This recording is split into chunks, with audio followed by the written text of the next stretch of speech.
Hi hello അസ്സാം വലൈക്കും. എല്ലാവർക്കും ഹനാസ് കിച്ചണിലേക്ക് സ്വാഗതം. ഇന്ന് ഞാനിതാ ഉണ്ണിയപ്പമായിട്ടാണ് കേട്ടോ വന്നത്.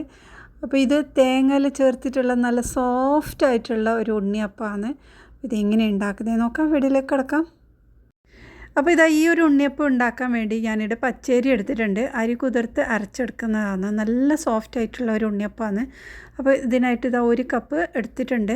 അത് 4 മണിക്കൂർ മുന്നേ കുതിർത്ത് വെച്ചതാണ്. പിന്നെ ഞാനിതാ അരക്കപ്പോളം ശർക്കരയും എടുത്തിട്ടുണ്ട്. കുറഞ്ഞ ഇൻഗ്രീഡിയൻറ്റിലാണ് ഞാനിവിടെ കാണിക്കുന്നത്. അതിലേക്ക് അരക്കപ്പോളം വെള്ളം ഒഴിച്ചിട്ട് നന്നായിട്ടൊന്ന് തിളപ്പിച്ചെടുക്കാം. അപ്പോൾ ഇതാ നന്നായി തിളച്ച് വന്നിട്ടുണ്ട്. ഇനി നമ്മളിത് ഫ്ലെയിം ഓഫാക്കി മാറ്റി വെക്കാം. ചെറിയ ചൂടോട് കൂടിയിട്ടാണ് നമ്മൾക്കിത് വേണ്ടത്. അപ്പോൾ നമ്മൾ ഇതാ അരിയെല്ലാം കഴുകി വൃത്തിയാക്കിയ ശേഷം മിക്സിയുടെ ജാറിലേക്ക് ഇട്ട് കൊടുക്കാം. സെയിൽ ചെയ്യുന്നവർക്കായിട്ട് ഒരു 150 പീസ് നെയ്യപ്പം ഉണ്ടാക്കുന്നതിൻ്റെ വീഡിയോ ഞാൻ മുമ്പ് അപ്ലോഡ് ചെയ്തപ്പോൾ കുറേ ആൾക്കാർ പറഞ്ഞ് കുറഞ്ഞ ഇൻഗ്രീഡിയൻറ്റും കൂടി കാണിക്കുമെന്ന്. അപ്പോൾ അത് ഞാൻ കുറഞ്ഞ ഇൻഗ്രീഡിയൻറ്റ് കൂടി ഇട്ടിട്ടുണ്ടായിരുന്നു. കാണാത്തവരുണ്ട്, കണ്ടോക്കെ.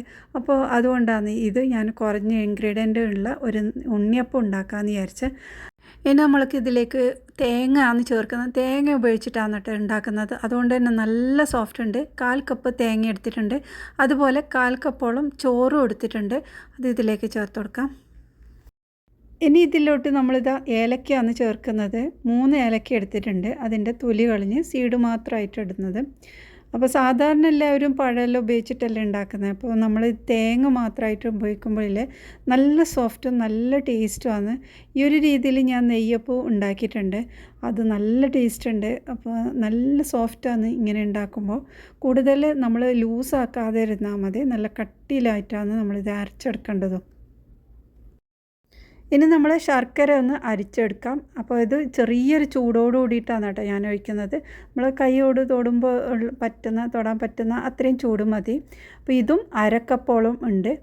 അതും ഇതിലേക്ക് ചേർത്ത് കൊടുക്കാം. ഞാൻ വേറെ വെള്ളം ഒഴിച്ചു കൊടുക്കുന്നില്ല. ഈ ഒരു അരക്കപ്പ് ഈ ശർക്കര വെള്ളം മാത്രമാണ് കേട്ടോ ഞാനിവിടെ എടുക്കുന്നത്. അപ്പോൾ നമ്മൾ നന്നായി അരച്ചെടുക്കണം. നല്ല പേസ്റ്റ് പോലെ അരച്ചെടുക്കണം. തരിയൊന്നുമില്ലാതെ അങ്ങനെ അരച്ചെടുക്കണം. അപ്പോൾ ഇതാ നന്നായിട്ട് അരച്ചെടുത്തിട്ടുണ്ട്. ഇതാ നല്ല കട്ടിയിലും ആയിട്ടാണ് ഇട്ടത്. ഇത്രയും കട്ടീൻ്റെ ആവശ്യമില്ല. നമുക്ക് വേണമെങ്കിൽ പിന്നീട് വെള്ളം ഒഴിച്ചു കൊടുക്കാം നമ്മൾ ഉണ്ടാക്കുന്ന സമയത്ത്. അപ്പോൾ ഇതാ ഈ ഒരു രീതിയിൽ ആക്കി വെച്ചിട്ടുണ്ട്. ഇതിന് കൂടുതൽ സമയമൊന്നും എടുത്ത് വെക്കേണ്ടതില്ല. ഒരു അരമണിക്കൂർ മാത്രം നമ്മൾക്ക് ഇത് മാറ്റി വെക്കാം. ഇനി ഞാൻ ഇതിലോട്ട് ഇതാ കുറച്ച് തേങ്ങാക്കൊത്തൊക്കെ വറുത്തെടുക്കുന്നുണ്ട്. അപ്പോൾ അതിനായിട്ട് ഇതാ നെയ്യാണ് ഉപയോഗിക്കുന്നത്. നെയ്യിലോട്ട് കുറച്ച് തേങ്ങാക്കൊത്തും കൂടിയിട്ട് ഒന്ന് നന്നായിട്ടൊന്ന് വറുത്തെടുക്കാം.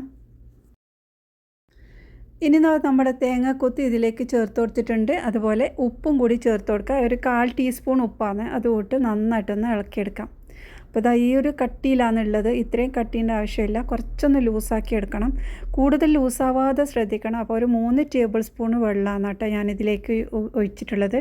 അത് കുറേശ്ശെ ഒഴിച്ച് നമ്മളിതുപോലെ നന്നായിട്ടൊന്ന് മിക്സാക്കി എടുക്കാം.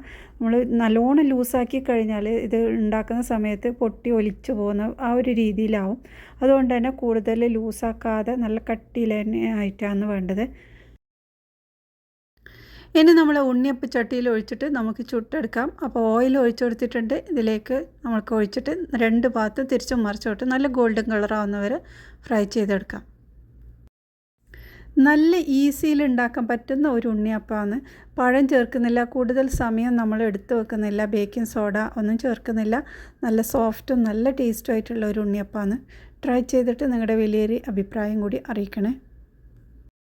ഇതുപോലെ നമ്മൾക്ക് നെയ്യപ്പം ഉണ്ടാക്കാൻ പറ്റും. കൂടുതൽ ക്വാണ്ടിറ്റി ഉണ്ടാക്കുന്നവർ, ബിസിനസ്സൊക്കെ ചെയ്യുന്നവർക്കാണെങ്കിൽ ആ ഒരു രീതിയിലുള്ള നെയ്യപ്പം ചാനലിൽ അപ്ലോഡ് ചെയ്തിട്ടുണ്ട്. താല്പര്യമുള്ളവർ കണ്ടൊക്കെ ഞാൻ എൻ്റെ സ്ക്രീനിൽ അതിൻ്റെ വീഡിയോ ഇടാം. അതുപോലെ തേങ്ങ ചേർത്തിട്ടുള്ള നെയ്യപ്പം ഉണ്ട്, അതും കണ്ടതൊക്കെ. നല്ല ടേസ്റ്റും നല്ല ഈസി ആയിട്ടുള്ള ഈ ഒരു ഉണ്ണിയപ്പം നിങ്ങൾക്ക് ഇഷ്ടമായിട്ടുണ്ടാകുമെന്ന് വിശ്വസിക്കുന്നു. ഇനി അടുത്ത നല്ല റെസിപ്പിയുമായി വീണ്ടും വരാം. ബായ്.